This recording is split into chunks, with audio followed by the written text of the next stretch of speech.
Hi, I'm Ryan Shepherd, Managing Director of Shepherd Advisory Chartered Accountants.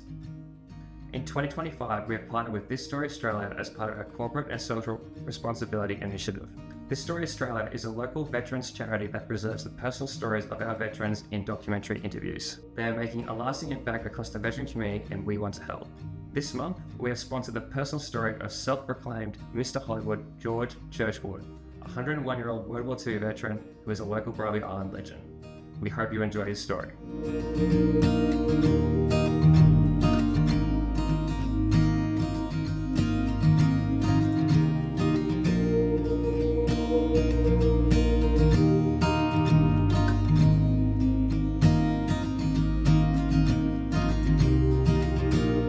Good morning, George. Nice to meet you.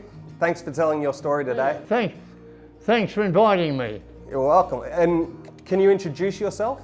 Yeah, my name's George Churchward, and my early life, well, I was born in Tasmania. As I jokingly say sometimes, I was born overseas in Tasmania. Yeah. You can't swim there. No. In a little place called Smithton, Yep. up on the coast, top coast.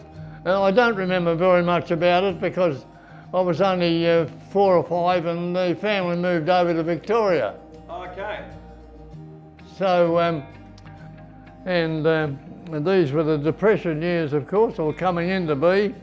And my dad was as I said, an electrical salesman, and that was pretty rough going. And then, as I recall, somewhere along the line, oh, that's right, my father met my mother at a missionary school all those years when missionaries used to go try to convert the world.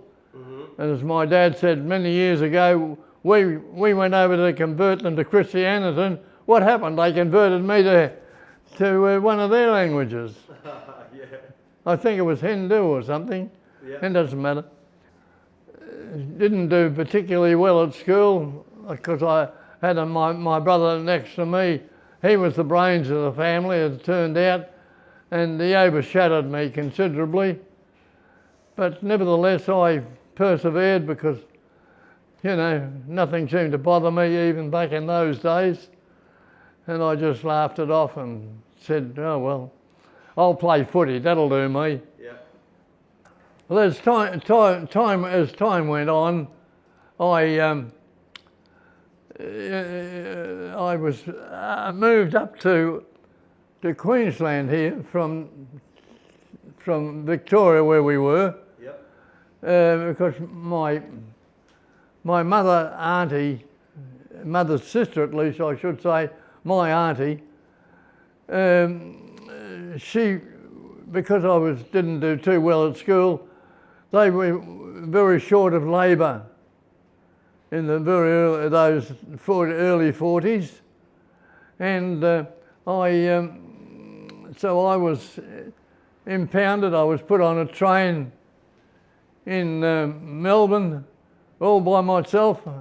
I'd go be an uncle. Of course, you couldn't do those things these days. You'd be had up for child abuse or some stupid thing. Yeah. Anyway, apparently away we went, and all by myself, and I met an uncle who I hadn't met before in Sydney, and anyway, he sorted me out and met the new cousins in those days, and so on and so on, and then eventually moved on to Queensland, and then I was met by my mother's sister and her hubby, and they were on a farm way up in a little place in Queensland outside of Ipswich called Prenzlau.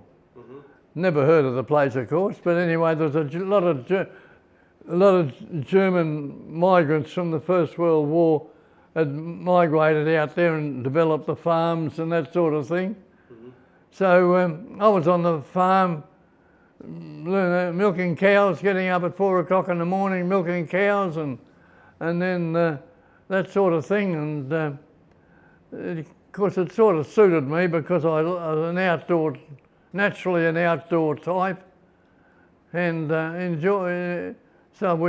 I persevered with that apparently, and we moved on there, and then of course time went on, and eventually war was declared, as you well remember, and but I was in that age group, so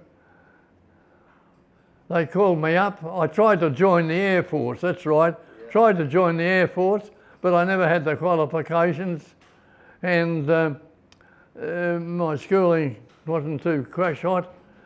Just barely made the merit certificate, as I mentioned, and then went on and joined the army, and then with a lot of training and all around this Caboolture area, where was those days were known as the Brisbane Line, Line.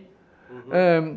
They were going to surrender the top of Australia to the Japs, but fortunately the American Navy had different ideas, and they were able to beat the Japanese in the Battle of the Coral Sea, and so that saved us to a heck of a lot. And then from then on, we were trained, and then they were dividing us all up, and all standing in columns in the assembly area, and said, "Righto, boys, from here to here you're in the infantry battalions, from here to here you're going to the artillery, from here to here you're in transport."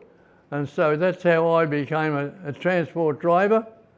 They trained us. I didn't even know what a clutch was. But somehow or other I managed to bamboozle the lieutenant, who oddly enough, we were sort of, he was a bit older than me, we knew one another from school days. Wow. And he had joined the army early, and he was a lieutenant, and you know, we shook hands and said, he said, "In private you can call me Alan." That was his name. But in parade I'm Sir. So I jokingly gave him the salute, and "Yes, sir." We had a giggle, and so on and so on. And then they said, "Righto, boys, you're all down to the boat in Port Moresby, and you're going to be given you're going to learn how to drive the Jeeps." And they gave me a Jeep, wonderful little machines, those left-hand drives. As I said, I didn't even know what a clutch was. Yeah.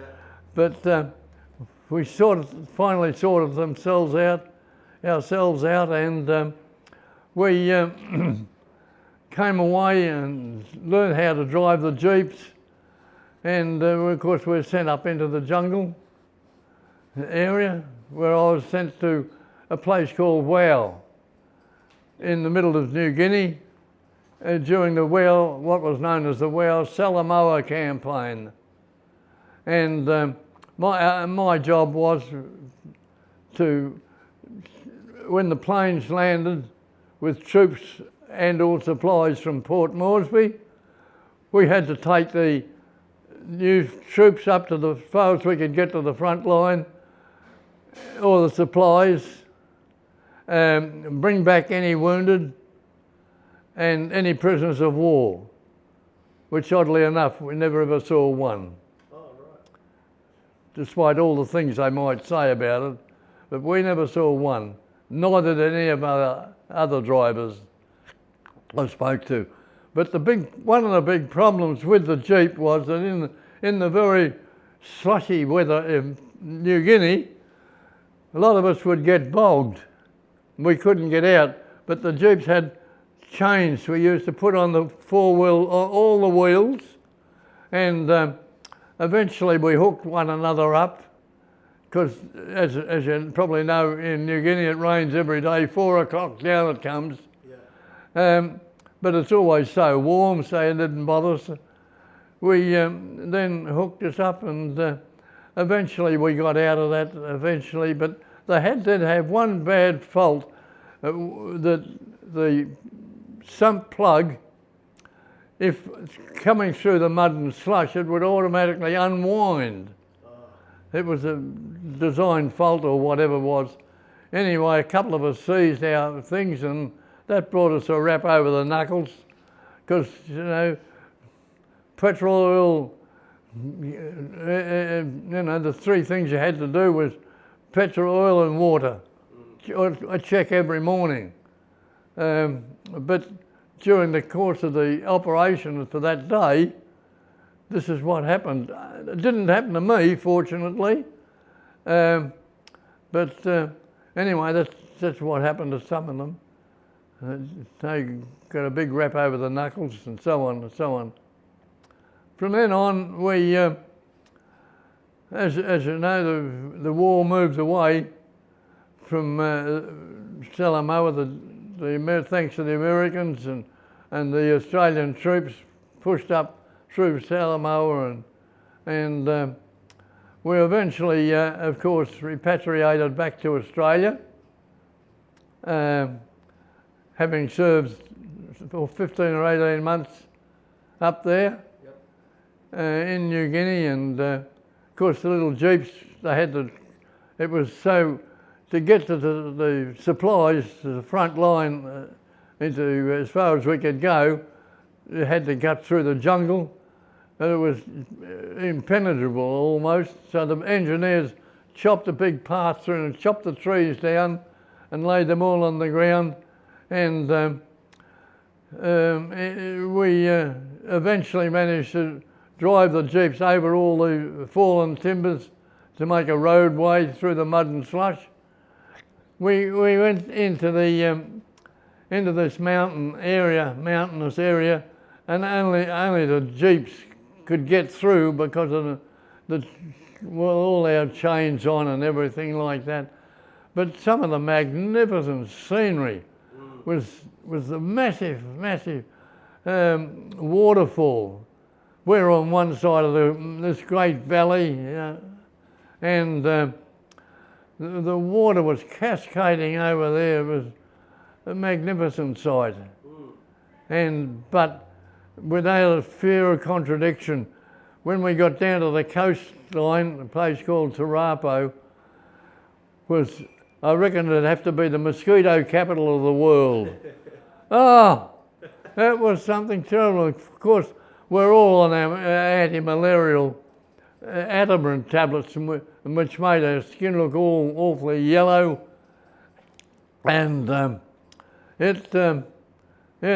was a trip and a half. It took about 3 or 4 days, and fortunately I was one of the selected blokes to drive, and 3 or 4 or 5 of the other army mates, but they had to hand their drivers, their jeeps in, and I selected somehow or other to do the drivers, and so there we are. And then the war moved on, and we then were evacuated out back to Australia, having served 18 months to just on 2 years up there, which was about the time, and put on a ship, and I've never been so seasick in all my life. I would make a terrible, terrible sailor. But anyway, we got back to Townsville, and we were given a tremendous hero's welcome, and anyway, that was very enjoyable, and so on and so on. And actually, we were camped outside of Townsville for a while in the camp, and one night we got a bit of leave, and they had a dancing, because those days there was a lot of dancing, and believe it or not, that's where I met my future wife. the romance blossomed from there, of course. I blew down her ear a bit, said something along the stupid lines of, I've never met anything so gorgeous. Only God could create anything as gorgeous. I think she fell for that a bit. And then I remember her mother saying to her in one of the conversations, because we're on leave up there, one of the conversations was, there's something of it, Zonia was her name, although I called her Maggie, because she chatted like a magpie. and she said, the way to a man's heart is through his stomach. And I counted that and I said, yes, and I believe the way to a woman's heart is through her ears. So I think it might have worked that way. Yeah. Anyway, back we came, and in those days I did a rehabilitation course, and the army, or through the technical system, I wanted to be an outside worker. They tried to put me in an office. I said, no, not for me. I'm an outside bloke. And fortunately, there was a vacancy for bricklaying. I said, they'll do me. And so anyway, I went to school for 6 months, and the system was that the government paid 60% of your salary, and 40% for the employer. And then every 3 months it swept from 60, 55, 45, so on and so on, till finally after 18 months, I believe, we were classified as qualified tradesmen. So away I went, and from then on being in the building game or the bricklaying, I took a great interest and went on, did a lot of study, and eventually got my builder's licence. And then I became a registered builder and did all sorts of mainly renovation work, altering houses and things like that. My firstborn was a son, and the second was another, the first was a daughter. Yep. And then the second one came along, she also was a daughter. Right. And then a son came along, eventually. And of course, as they grew up, I remember saying, the two daughters, with their mother instincts, they tried to mother him all the time as he got older and older. And I said to them one day, I said, listen, you two silly Sheilas. I said, if you keep trying to mother him like that, he's going to take to you one day and bash your heads together. And guess what? Of course, that's precisely what happened. Right. Because he was bigger and stronger than them, naturally. Yeah. So then they became school teachers. Okay. At least the son did, and the daughters, they went into selling, one daughter went selling a lot in a shoe shop as she grew up and went schooling and all that sort of thing. And I just had to refer to my notes here. It's all right. I didn't want to get sidetracked too much. So, but as time went on, and of course they grew up, and I was getting older, and not as good. And I played a lot of sport, of course, nothing of any great consequence, but I enjoyed it. Went to the footy. At a lower level, I umpired footy games, Aussie rules, of course. Yep. And of course, coming from Melbourne originally, how did I come to be in Brisbane? One day when I was working in the building game, one day my boss said to me, hey George, he said, if I offered you it, knew they had another branch up here. Hey George, how long would it take you to make up your mind if I offered you a transfer with a promotion, but you had to transfer to Brisbane? I said, half a second. And when did I start packing? Of course, I went home and I told the family. Of course, my daughters were that age, they were teenagers by this time, and they nearly exploded. I can't take it. We both got little boyfriends over. I said, well, there's plenty of boys in Queensland. So we sorted that out. Yeah. And we came up by car, packed up all the gear and everything. Eventually it was arranged, and came up here and then settled down. And of course, it took a while to get accustomed to Brisbane. Anyway, the company had found me a house, but unfortunately it was down in Goodna. Didn't like that. And we all know what happened. And then just before the 1970 was the transfer day, the company found me got a house for us at Goodna. And of course, you know the rest of the story there. We were wiped out. The water was there and the top of the house was here. Wow. But unfortunately, my daughter by this time had palled up with one of the other neighbours, a boy naturally enough, and nice young bloke, and they had some old army disposal units out at Redbank, up much higher out of the flood area. And so, but eventually I was able to rebuild the house, and I rebuilt it, and of course it was, as I said, it was completely demolished with the floods, house being there, the water being there, and cleaned it all out.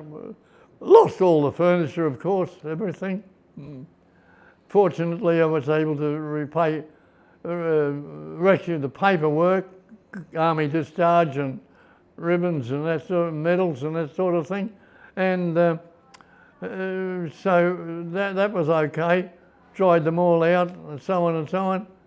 And from then on, it was a case of reorganising ourselves and finally rebuilt the house and sold it and had the opportunity of a place in Indooroopilly. And the lady wanted to sell it because her hubby was trying to renovate it, and he was unenamoured and wasn't making a very good job. And she said, look, I got friends in Western Australia that want to come across here. They'll buy your place, because by that time Goodna was all cleaned up, etc., etc. And so I said, right, that'll do me. I'd rather get blown away than washed away. So I rebuilt that house, and they came over from Western Australia. And of course, guess what? Eventually the floods came again, and they too were washed out. But I don't know what happened after that. But we came and I, went back to looking after the business, and kids were educated. And by this time, my wife got pretty crook, and she passed away with breast cancer. Lost a baby, but in the process. But she was saved for a while, but then she had a repeat, and eventually it got her. So then I muddled through on my own, because one of the daughters just lived around the corner from where I had my house in Brisbane, in Indooroopilly. But one of the daughters married, and her young family was going up. They had a nice house in And of course, Indooroopilly house was a 2-storey, and my wife, she was getting up the stairs, and so eventually she said, "Go on, Dad. Look, this is no good for Mum. Come and live from Indooroopilly to Forest Lake." So that's how I came to live in Forest Lake. Then eventually, of course, I joined the RSL way back, and I'd been a member for quite some years.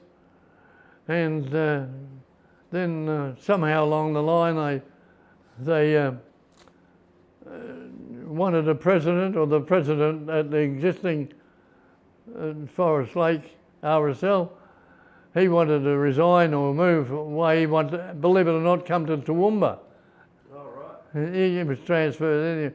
So anyway, I was, for 5 odd years, I was president of the Forest Lake RSL.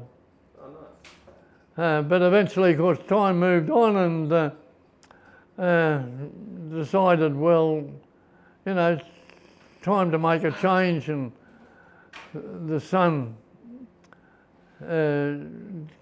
because I had to appoint a power of attorney, because I was on my own and I was having trouble. Cognitive memory wasn't so good, and so eventually a vacancy came up where we are today. And so I said, well, I suppose I better make the move. Kids had all grown up and got their own families, and so on and so on. And so here I am, hale and hearty. Of course, we had kept in touch with all the old mates at reunion times and that sort of thing. And one of the reasons I think that I've always had good health, never ever smoked. In those days we were issued with cigarettes. And back in the army days, and the blokes that did smoke, they said, "Oh, come on, Churchy, I'm your good mate, give us your cigarettes." But I never liked smoking, never ever smoked. And oddly enough, because of all of that, I'm the only one left of my old unit. Most of them smoked, but we had reunions and they're all gone. And so that's another reason why I had to come here. You know, all the blokes I worked with nearly are all gone. And so I kept Father Time at bay and finished up here. Living the dream. Yeah, one of the benefits that I've noticed is my attitude towards getting on with life and making the best of it under the set of circumstances that you find yourself in. And it concerns me greatly to read in the paper and hear on the news, etc., about the problems some of the ex-veterans are having with their mental health at the moment. And it concerns me that, you know, sort of, I can't offer much other words of advice other than, you know, that's the way the cookie crumbles. Just get on with it and make the best of what you got and be thankful for what you got. You made it, you didn't get your head blown off, and you weren't captured. And it just concerns me that with the attitude of today's life, everything becomes too much of a problem. But sometimes you just got to shrug your shoulders and say, well, that's the way the cookie crumbles. So what? The sun will still come up tomorrow morning. Oh, the other aspect is one of the ways of getting on with life is 3 meals a day, morning and afternoon teas. But the most essential part of it all is a couple of beers a day. For medicinal purposes only, you understand. Of We course. organise it, have a beer with the midday meal and one of the evening meal. Yeah. And you know, there's nothing like we have a couple of mates come up and we have a couple of beers and solve the world's problems. It's marvellous what you can solve. The world hasn't got many problems with a couple of beers on your belt. Yeah. That's right. Yeah, as I said before, the sun will still, despite all the doom and gloomers, the sun will still come up in the morning. And I think that's the attitude you should adopt, really. Yeah. At least that's worked for me. It could work for you.